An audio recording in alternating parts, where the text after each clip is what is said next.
Buenas tardes República Dominicana. Gracias por estar con nosotros de nuevo en esta escena, con un gran placer de compartir con ustedes La Hora de Consuelo, este espacio diseñado para orientar a todo nuestro pueblo desde esta tribuna, desde esta importante planta televisiva. Y nosotros, en sustitución de Doña Consuelo está en Nueva York, por unos días va a estar allá acompañando a RCC Media, a Sol, en un proyecto de apoyo a los dominicanos que aspiran a las primarias del Partido Republicano, del Partido Demócrata, aunque percibo una gran identificación, no solo de nosotros, sino también de la comunidad neoyorquina, con el Partido Demócrata, como tiene que ser, como tiene que ser. El país está en expectativa por varios temas, el tema de la discusión de los salarios. Buenas tardes, Rafael, ¿qué tal? Profesor, ¿cómo se siente? Buenas tardes, ¿cómo estás, Ángel? Todo bien hasta ahora. Decía que el país está en expectativa con varios temas, profesor. El primero de ellos, el tema del costo de la vida, de la inflación, el tema de los precios de los productos que se han estado disparando. Algunos de la canasta familiar en el sector agropecuario han bajado, realmente hay que reconocerlo, pero en términos generales hay una alza significativa. En ese orden hemos querido invitarle, pedirle compartir con nosotros, profesor, porque quisiera yo preguntarle primero, ¿vio la tabla que publicara ayer tanto el Ministerio de Economía, Planificación y Desarrollo como el señor Andy Dawager, que coloca a la República Dominicana en una posición de 2 dígitos con el tema de la inflación en toda la región? Por encima de nosotros, profesor, solamente está Argentina con un 48.8, Haití con un 17.9 y claro, Venezuela, que tiene 2.720 puntos. Pero si usted saca de ese cuadro que tenemos en pantalla, si usted saca de ese cuadro a Argentina, a Haití, a Brasil y a México, nosotros somos los líderes de la inflación en América, y eso es contraproducente y además desmiente el planteamiento del gobierno de que las causas de la inflación son externas. Su opinión, profesor. Fíjate, el caso de la República Dominicana es un caso muy curioso, porque efectivamente nosotros tenemos una inflación de 2 dígitos anualizada, es decir, estamos sobre un 10%. Esa inflación es una inflación que se ha estado generando por la importación de los productos básicos. La República Dominicana es muy dependiente agrícola, es decir, nosotros somos muy dependientes de grasas comestibles, de maíz, de sorgo, soya, y esos productos han tenido, y trigo por supuesto, han tenido una expansión en el mercado internacional. El crecimiento de los productos en el mercado internacional nos deja a nosotros en una situación difícil, porque nosotros, a pesar de haber controlado el dólar, no podemos controlar los precios de los commodities, y eso se ha transferido al precio de los productos. Pero además ha habido una situación muy particular en el caso nuestro, y es que si bien se ha restablecido la economía se ha restablecido, incluso se ha sobrecalentado. Una cosa curiosa, es decir, después del cierre, actualmente el crecimiento proyectado va a ser superior incluso al originalmente proyectado por el gobierno. De modo que el calentamiento de la economía también influye en los precios, porque cuando las actividades productivas se aceleran, el efecto también se manifiestan los precios, de modo que es una situación muy particular la nuestra. Tenemos un crecimiento en proceso, un crecimiento económico con un alto nivel de inflación. Así es, así es. Es una combinación de alto crecimiento económico con inflación, es decir, nosotros hemos sido la economía de la región que más rápido se ha restablecido del coronavirus, pero en términos económicos me refiero, pero esto también tiene un efecto de calentamiento de la economía. Por ejemplo, aquí hay sectores como el sector de la construcción, el sector de zonas francas, las propias remesas que vienen del exterior, que han incrementado el consumo y eso se refleja en importación. Igual ocurre con los productos provenientes de China. En China el transporte China, República Dominicana, en numerosos productos de electricidad, de ferretería, productos de la construcción, ha habido un incremento de precios. Eso se manifiesta por el alto precio de los contenedores provenientes de China, que los comerciantes lo trasladan naturalmente a los precios. De manera que hay muchos factores combinados y por lo menos tenemos crecimiento económico. Pero el gobierno quiere presentar la idea, profesor, hablamos con el profesor Rafael Espinal, que está vendiendo la idea del gobierno de que las razones de esta inflación de 2 dígitos es externa. Sin embargo, cuando usted compara en el cuadro que vimos hace un momentico, República Dominicana con Panamá, Guatemala, Chile, Uruguay, países similares a los nuestros, cuando saquemos a Perú, a Venezuela, a Haití, a México, a Argentina, la situación de nosotros luce muy mal frente a estos países. No hay elementos locales que estén generando esta distorsión en mayor grado. Por ejemplo, bueno, fíjate, también hay que, sí, por eso, pero también hay que considerar un aspecto que yo siempre he descrito de las características de la economía dominicana. La economía dominicana es muy monopólica, es muy concentrada. Aquí hay poca libertad de comercio y hay sectores que concentran fundamentalmente el comercio.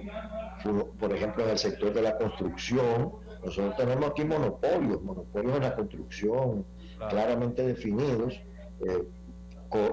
Tenemos en los insumos de la construcción sí hay monopolios. En los insumos de la construcción. Y si tú lo buscas en términos de los alimentos, si lo buscas en los alimentos, por ejemplo, aquí tenemos bastante concentración en lo que son las grasas alimenticias. Entonces, ¿qué pasa? Establecer precios por encima de el precio de los mercados para protegerse de ventas. La grasa comestible es un mercado sumamente concentrado. Si tú tomas el caso, por ejemplo, de los insumos derivados del trigo, que la harina, son muy concentrados. No estamos hablando de los productores de pan, estamos hablando de los productores de harina. Hay sectores que concentran, y sobre todo a nivel comercial, lo que son las cadenas de distribución. Lo ven en los supermercados, por ejemplo, que controlan bastante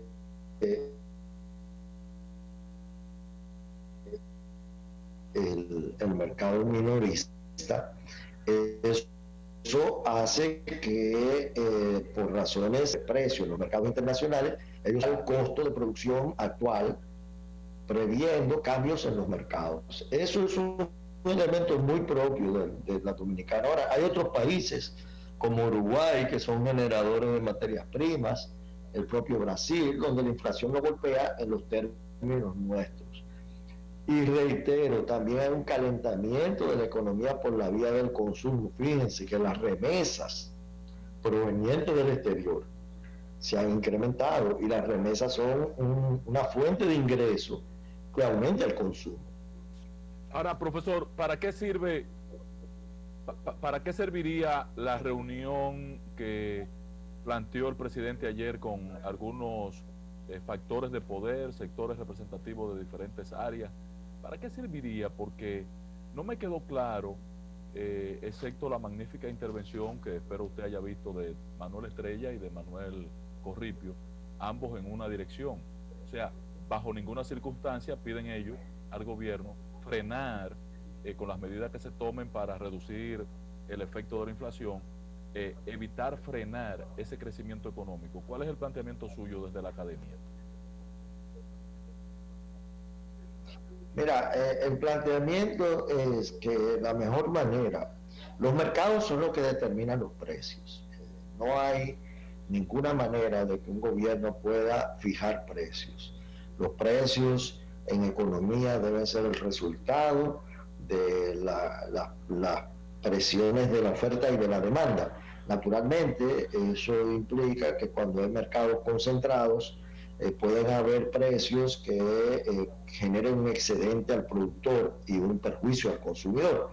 Sin embargo, en el caso dominicano, la mejor manera de enfrentar un incremento de precios es subsidiando a los sectores más vulnerables, subsidiando la canasta básica. Cuando digo la canasta básica, son los productos de mayor consumo popular, como son los insumos de los pollos, como son los productos de la soya, para que los productores no transfieran esos costos a los precios. Los productos importados, provenientes, terminados, provenientes del exterior, no hay manera de poder controlar. Pero el gobierno está decidido a abrir una carpeta de importaciones para reducir la inflación. ¿Eso es posible? Mira, el gobierno no debería ser un competidor del sector privado en términos de la participación en los mercados, excepto, como digo, transfiriendo subsidios a aquellos productores, sobre todo a los productores de productos como el pan, que el trigo es esencial en la vida cotidiana dominicana, a productos como son los insumos agrícolas, de la producción agrícola, pero esos son subsidios directamente al productor y subsidios que pueden ir dirigidos al consumidor, manteniendo las canastas estas de apoyo a las familias. Pero en modo alguno empezar una competencia gobierno, sector privado, en la parte de importación de bienes. Claro, déjame decirte, Ángel, que wow, y eso realmente no es una política de Estado que a la larga tenga buenos resultados. Lo mejor es atacar el problema subsidiando a aquellas familias vulnerables y a aquellos productos de la canasta básica. Los demás productos que son productos, digamos, de un consumo más selectivo, eso debe dejarlo en las fuerzas del mercado. En el caso de los planteamientos de Manuel Estrella y de Manuel Corripio, de no frenar el crecimiento, buscar mecanismos de subsidiar directamente al consumidor, no a los productos, ni elevar tasas de interés, ni procurar desde el sector financiero soluciones o desde el sector monetario. ¿Cuál es el planteamiento suyo, profesor? No, estamos de acuerdo. Yo creo que esos son planteamientos correctos, es decir, desde el punto de vista monetario, todavía nosotros necesitamos tener tasas bajas para garantizar la inversión privada. Nosotros no podemos detener, por ejemplo, el crecimiento del sector de la construcción, que está muy activo y que ha expandido la economía durante los últimos 2 meses, ha sido el sector de mayor crecimiento. Creció en el último más de un 500%, es decir, claro, con un sector generador de empleo. También mucha mano de obra extranjera, pero al fin de cuentas frenar los sectores más altos debería ser el camino correcto, al menos que haya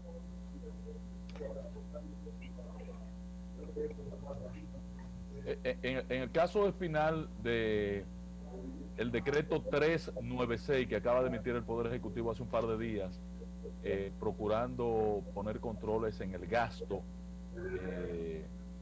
¿tiene algún sentido, importancia, impactaría de alguna manera? Porque yo no le veo como mucho sentido en el momento que tiene la economía. Como retórica de, de, de austeridad estaría bien, pero no le veo sentido en este momento. No, mira, realmente esas medidas son más simbólicas en términos específicamente económicos. Son más simbólicas, digamos, más de carácter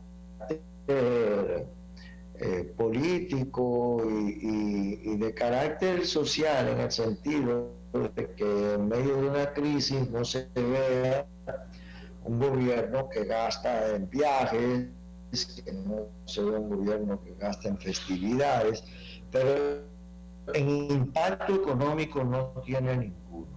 Okay. Por el contrario, el gasto en inversión es el gasto que debe mantener el gobierno para reactivar la economía. Y eso no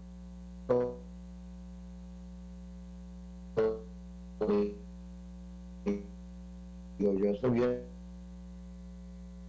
se le copia muy mal. Desde los tiempos de Keynes y desde los tiempos de la... Bueno, ahí tenemos, vamos a tratar de contactar de nuevo al profesor Rafael Espinal, porque el gobierno ha entrado en un momentum de contradicción, algo complicado y peligroso.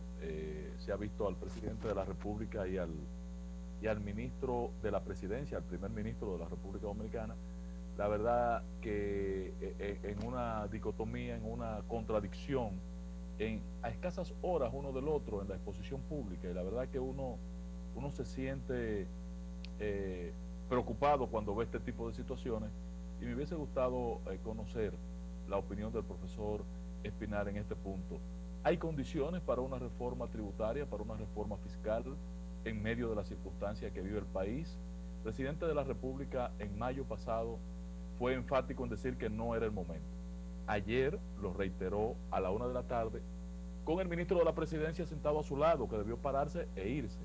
Sin embargo, porque en la noche anterior el ministro de la Presidencia, en una diferencia de menos de 12 horas, el ministro de la Presidencia había planteado que todo estaba listo para iniciar una discusión en el CES de la reforma fiscal, y que además estaría implementándose en el presupuesto del año 2022, conociéndose en la discusión del Congreso ahora en octubre, y que entonces entraría en vigencia en enero del año 2022. El presidente había dicho todo lo contrario y dijo que en el mejor de los casos podría entrar en el mes de julio del año 2022. Una gran contradicción penosa que hace ver al gobierno como un improvisado o improvisador, y genera una situación de preocupación. Pero de todas maneras, el presidente fue enfático y uno opta por llevarse de la orientación definida por el presidente de la República. Ahí está el profesor Espinal. Adelante, profesor. Vamos a ver si pudo conectar y entrar. Profesor, buenas. Adelante. Buenas. Sí, adelante, lo escucho. Okay.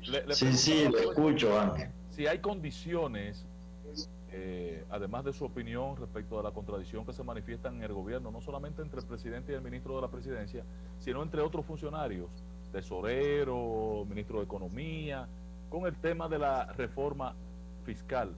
¿Es posible este proceso, este proyecto en la actual circunstancia?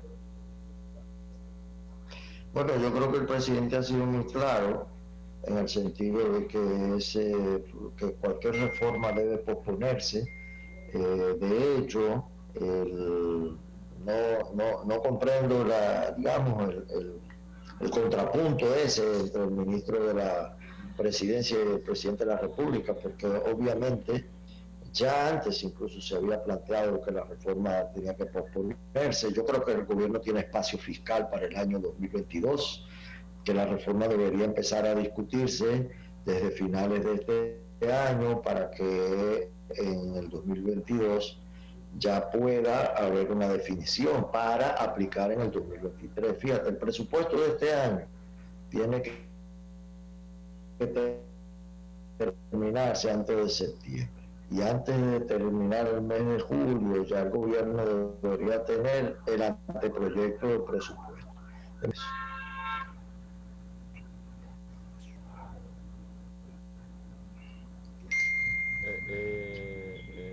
Es muy mala la señal, Rafael. Profesor, no le copio. Sigue habiendo problemas.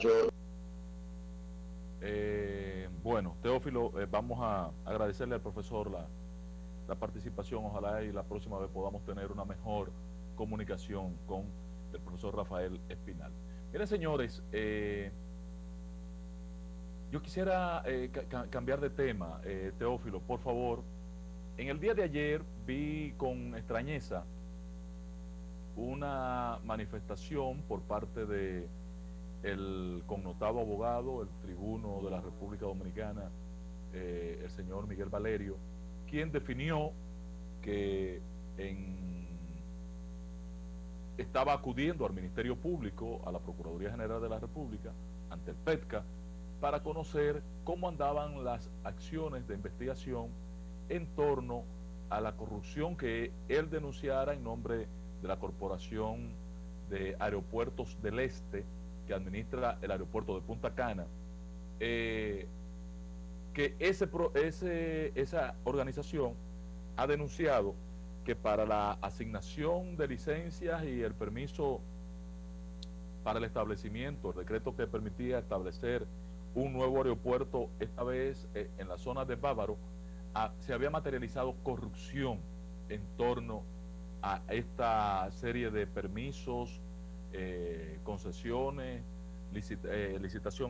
concesiones otorgadas, y como lo habían denunciado, y hace ya 7, 8 meses que se había hecho ese anuncio, 8 meses no, hace 10 meses, porque eso fue más o menos el día 4 de agosto que se hizo la denuncia, por cuanto procedía conocer cómo andaban esas diligencias procesales. Vamos a escuchar a Miguel Valerio en el momento en que intervenía en su acceso a la Procuraduría General de la República. Vamos a hablarle. La Corporación Aeroportuaria del Este, en fecha 4 de agosto, depositó varias denuncias por corrupción ante la PETCA para que se investigue el otorgamiento de grado a grado del aeropuerto de Bávaro. Nosotros estamos dando el seguimiento al expediente porque eso fue un procedimiento totalmente irregular y violentando todos los procedimientos donde se da una concesión supuestamente un aeropuerto privado, pese a que el Ministerio de Hacienda ya había dicho de que era una pérdida total para el Estado de más de 4.000 millones de pesos. Entonces, al depositarse esa denuncia de cómo se dan esos permisos de manera irregular, tanto en la Comisión Aeroportuaria como en el IDAC, nosotros estamos solicitándole ahora a la PETCA que en qué están esas investigaciones para que nos informe que se ha avanzado.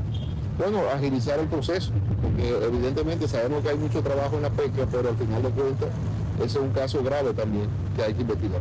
Que inicien los interrogatorios del lugar a los funcionarios para ver por qué otorgaron eso de grado a grado. Bueno, ahí está la declaración, la denuncia que ha concretado el señor Miguel Valerio. Esta declaración retoma una discusión que yo entendía superada, había comprendido superada, sin embargo, parece que estaba yo equivocado. No se ha superado la discusión. Parece que el Ministerio Público, en función de las grandes limitaciones que tiene económica, amén de la gran cantidad de casos y complicados casos que tiene en este momento en su haber, genera una situación de cúmulo de expedientes y que impide investigación eficaz a tiempo, y entonces genera una denegación de justicia que sí es preocupante. De todas maneras, este tema del aeropuerto de Bávaro, que estaría a unos 30, 40 kilómetros del aeropuerto de Punta Cana, va a dar mucha agua que beber, va a dar muchos temas de discusión. Allí hay un proceso de medioambiental todavía pendiente, allí hay este tema jurídico que tiene que ser clarificado, si hay elementos que puedan constituir delito, porque es una denuncia a lo que ha sometido la corporación y no una querella. ¿Por qué no ha priorizado el Ministerio Público esta investigación, siendo un caso tan delicado? Se constituyó en los últimos días, al acostarse las palomas de la administración de Danilo Medina, se constituyó una acción de delincuenciar en asociación de funcionarios. ¿Qué es lo que hay detrás de todo esto? De todas maneras, allí está la manifestación de este amigo abogado, el doctor Valerio. Esperemos que este caso sea clarificado rápidamente. Luce a la distancia un enfrentamiento entre ricos, en el cual no me queda claro a mí cuál es el beneficio para el pueblo dominicano. De todas maneras, ojalá que se pueda superar esta situación. Quiero manifestar que a partir de hoy, 3:30, 3:30 de la tarde, 3:40 de la tarde, se ha anunciado el arribo desde anoche. La vicepresidenta, anunció el arribo a la República Dominicana de un avión procedente de China que está volando desde anoche en vuelo directo hacia la República Dominicana, con el objetivo de traernos 3 millones de dosis de vacunas Sinovac. En este momento se está colocando vacuna Pfizer a mujeres embarazadas y a niños entre 12 y 18 años, y Sinovac para todo el resto del público. Si el buen amigo Edwin me sube la pantalla de lo que está presentando en este momento como estadística de vacunados, la página Vacúnate RD, nos podemos dar cuenta de lo efectiva y los niveles que ha alcanzado este proceso de vacunación. Estamos hablando de que anoche, al cierre ayer en la tarde de la vacunación, teníamos 7.172.478 personas vacunadas. De ellos, 2.546.487 con 2 dosis y 4.625.991 con una dosis. ¿Qué significa esto? Para que la gente lo comprenda. Que nosotros en un mes debemos tener a 7 millones de dominicanos inoculados, 7 millones de dominicanos vacunados con 2 dosis. Esto es significativo, esto es sumamente importante. A partir de ese momento podríamos comenzar a hablar en la República Dominicana de apertura, podríamos comenzar a hablar de efecto de rebaño, de una defensa colectiva, de inmunidad colectiva, la inmunidad de rebaño que se puede manifestar cuando tenemos una parte importante de la población, con 7 millones de personas vacunadas y a 1 millón de dominicanos que le ha dado el COVID, aunque la estadística nada más recoge 300, 400.000 personas. Yo estoy convencido que a más de 1 millón de dominicanos ya le dio el COVID en República Dominicana, aunque la mitad de estos no se han enterado. Este dato nos dice que seríamos más o menos el 80% de los dominicanos ya con algún nivel de inmunidad. Si a ese momento, cuando nosotros estemos llegando a 7 millones de dominicanos vacunados, tendremos por lo menos 2 millones más de dominicanos con por lo menos una dosis, estaremos hablando, señores, de un momento histórico, de un momento excitante para toda la comunidad y esencialmente para la economía y para que se mantenga el nivel de apertura que está viviendo la República Dominicana en este momento.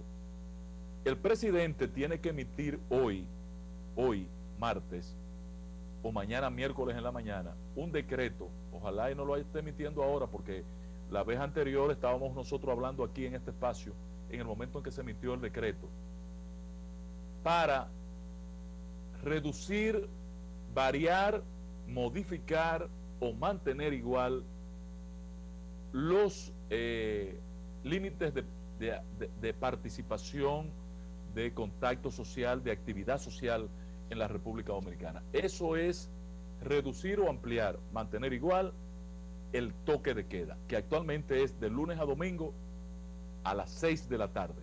Se detiene el país. Y usted tiene 3 horas para circular de 6 de la tarde a 9 de la noche. Por lo menos en las 24 provincias más afectadas. En el resto del país se mantiene como el escenario anterior, que es a partir de las 9 de la noche, y 3 horas para circulación hasta las 12 de la noche. ¿Cuál es la situación hoy? Pregunto, ¿hay condiciones para que el gobierno aborde este tema y libere del toque de queda a la República Dominicana? Yo entiendo que no, que nosotros debíamos propiciar un sacrificio de 15 o 20 días más, es posible que hasta de un mes, con el toque de queda.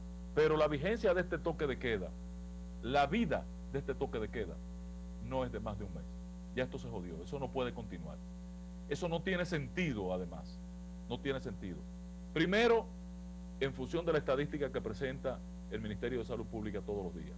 Número 2, ese nivel de estadística que presenta Vacúnate RD. Con esa proporción de población vacunada, inmunizada por la vacuna o por el COVID, la historia tiene que ser diferente. El abordaje tiene que ser diferente. ¿Por qué prohibir la circulación en República Dominicana entre 12 de la noche y 5 de la mañana? ¿Qué significa eso? ¿Cuál es el nivel de contaminación? Cierre los negocios a las 10 de la noche, a las 9 de la noche. Ciérrelo. Nadie tiene que buscar nada en la calle después de esa hora, si los negocios están cerrados. Pero impedir la circulación no tiene sentido. Me agradó sobremanera ver la noticia de que en la zona fronteriza se acaba de anunciar que se va a ampliar los días de mercado. Señores, los días de mercado deben ser por lo menos 4 a la semana y 3 días para limpiar.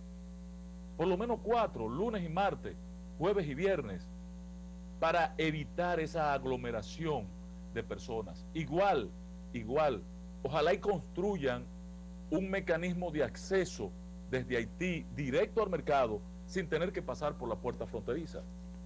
Dejar la puerta fronteriza para actividades formales, porque es una maldita locura, es una verdadera locura lo que ocurre en esa puerta sobre el puente cuando aperturan el mercado binacional. Ese nivel de aglomeración que se da en ese mercado tiene también que ser, tiene que estar prevenido, tiene que estar precedido de un proceso de vacunación colectiva en Dajabón, en Pedernales, en Jimaní. Esas 3 provincias, las provincias de la frontera, debían estar inmunizadas 100%. 100% inmunizadas. No debía haber un dominicano en esas 4 provincias que no esté inmunizado en este momento. ¿Por qué? Por una sencilla razón. En Haití no se está vacunando.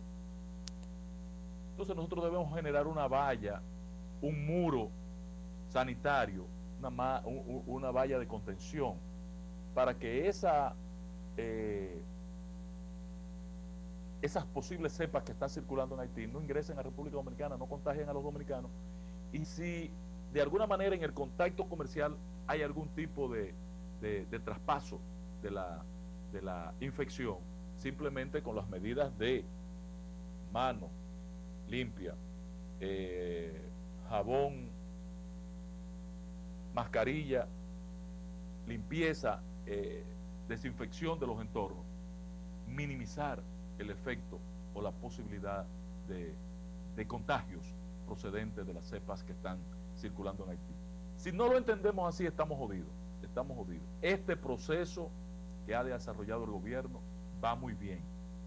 En 28 días tendremos 7 millones de dominicanos vacunados. En 20 días tendremos 7 millones de dominicanos vacunados. Más 1 millón de personas que tienen inmunidad por haber adquirido el COVID. Eso es excelente, eso es excelente. De ahí en adelante, medidas en la frontera y aperturar el país. Para mí, estarían dadas las condiciones ideales para comenzar a aperturar el país. No sé por dónde andará el presidente, no hay claro, no hay una pista, no se ha presentado, no han soltado prendas al respecto, pero indiscutiblemente que el nivel de cierre que hoy tenemos no se corresponde con las circunstancias que demanda la sociedad. Finalmente, solo referir lo siguiente. Sigue el tema de Rosalba Ramos, la fiscal del Distrito Nacional, confrontada con el señor Juan Medina, que es el inspector del Ministerio Público, inspector general del Ministerio Público, quien persigue la conducta o las inconductas de los ministeriales, de los ministerios públicos, perdón, y luce feo, poco profesional el manejo que el Ministerio Público está dando a este caso. Es una pena. Y parece que está claro que lo que quieren es, por retaliación, la cabeza de Rosalba Ramos. Es una verdadera pena, Penoso, vergonzoso esta situación. Por otro lado, esta tarde se está llevando a cabo, ya están en audiencia 3 de los imputados en el caso Coral, que están solicitando variación a la medida de coerción. No ha progresado ni en el caso de ellos, ni en el caso de Coral, ni va a progresar en el caso Pulpo. Y parece que la justicia dominicana solo tiene una tabla de medición: la prisión, cárcel, sanción, sentencia, condena por adelantado. Edwin, vamos al bloque comercial y nos vemos mañana en esta escena.